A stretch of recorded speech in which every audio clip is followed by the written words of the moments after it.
Well, I think it would be churlish not to acknowledge that, I mean, one of the things that has changed in 10 years is we do have a much more intrusive regulatory system, right? Banks have more capital, their liquidity is bigger, in general, it's better managed. Central banks and regulatory authorities know more about the circumstances of individual institutions. And so in that sense, they have made parts of the banking system or the financial system relatively safe compared to what it was. We don't have the leverage that we had in the run-up to the financial crisis in 2007. Having said that, whilst personally I think the regulatory authorities around the world may be in a much stronger position to spot and to save individual institutions that may get into trouble or err in terms of financial behavior, the clue to solving a systemic banking crisis is in the name systemic. Have we resolved the problems in the financial system and in the economic system that actually gave rise to this and previous crises? And I don't think we've really done that. But aren't crises just part and parcel of an economic cycle? And the interesting thing about this economic cycle is that it's been going on for so long without a dip, and there hasn't been a recession. The US is, what, in its 9th, 10th year of expansion now. Its average cycle usually lasts 7 years. So why is this cycle so much longer? Well, I think this cycle, actually, I mean, if it keeps going until next June, it'll be the longest one the United States has ever had since records began in 1854. So the reason this is keeping going is partly because the American economy has had a bit of a fiscal boost, which was obviously not in the script, 18 months ago. And partly because the banking system isn't really stressed, and we don't really have inflation or those kinds of obvious imbalances that normally cause the central bank to kind of call it a day. Although obviously, as you've said in your packages before, I mean, Federal Reserve clearly is on a bit of a mission now. But is all this just masking the fact that so many imbalances are building up beneath the surface? So when it bursts this time, it's really going to burst big, and the bust may be even bigger than what we saw before. Well, I'm not sure about that. I mean, I don't want to be complacent and say we don't face the prospect of a recession or economic problems and bankruptcies and unemployment. These things will never go away. What I think we should not exaggerate is the risk of another kind of systemic meltdown, because I don't think we have the leverage in the system at the moment. And I think investors, you asked about investors before, I think investors are still pretty cautious. I think banks are still pretty cautious. The leverage in the financial system isn't that great. And these crises are endemic to capitalism, and we're always going to have them.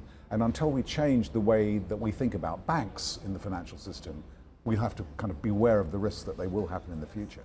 We've just had some UK unemployment data out, and we saw a tiny uptick in wage growth.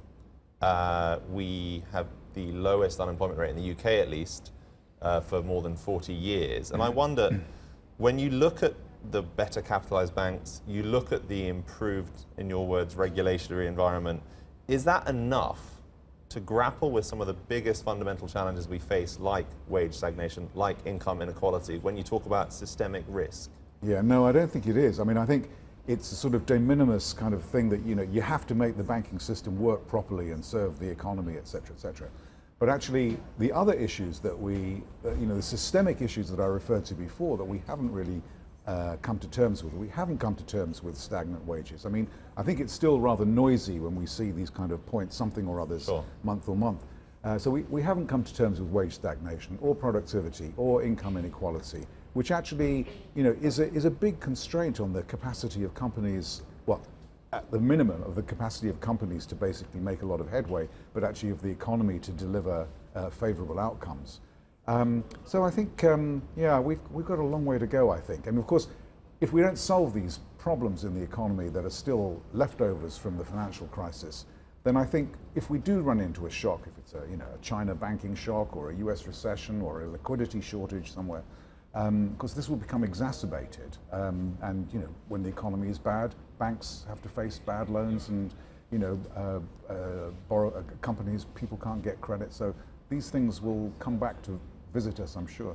George, and can we talk about the actors who are likely to play a role in the next crisis when it happens? Because again, over the last 10 years, as you say, the financial system has changed. There are less banks that would be deemed too big to fail, or at least if they are, they're much more heavily regulated than they were in the past. But then the Chinese economy has grown a lot in the last 10 years. Its presence and its impact on the rest of the world has grown, of course, and this is partially one of the reasons why the US is engaging in this tit-for-tat with China right now. So do you think the next crisis, so to speak, would be somehow linked to some of the activities undertaken by China, or if China were to slow down significantly, that could have knock-on effects on the rest of the world? It could be, because even in the last 10 years, the global presence and impact of China is considerably bigger than it was.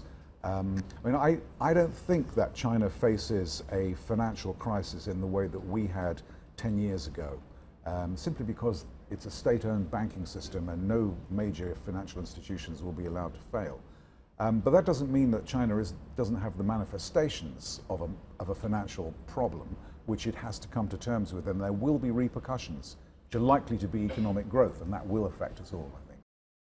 Hey everybody, it's Hadley Gamble from our new CNBC Middle East Bureau in Abu Dhabi. Thanks for stopping by. Now to watch more, you can try one of the videos that just popped up on your screen. And don't forget to subscribe.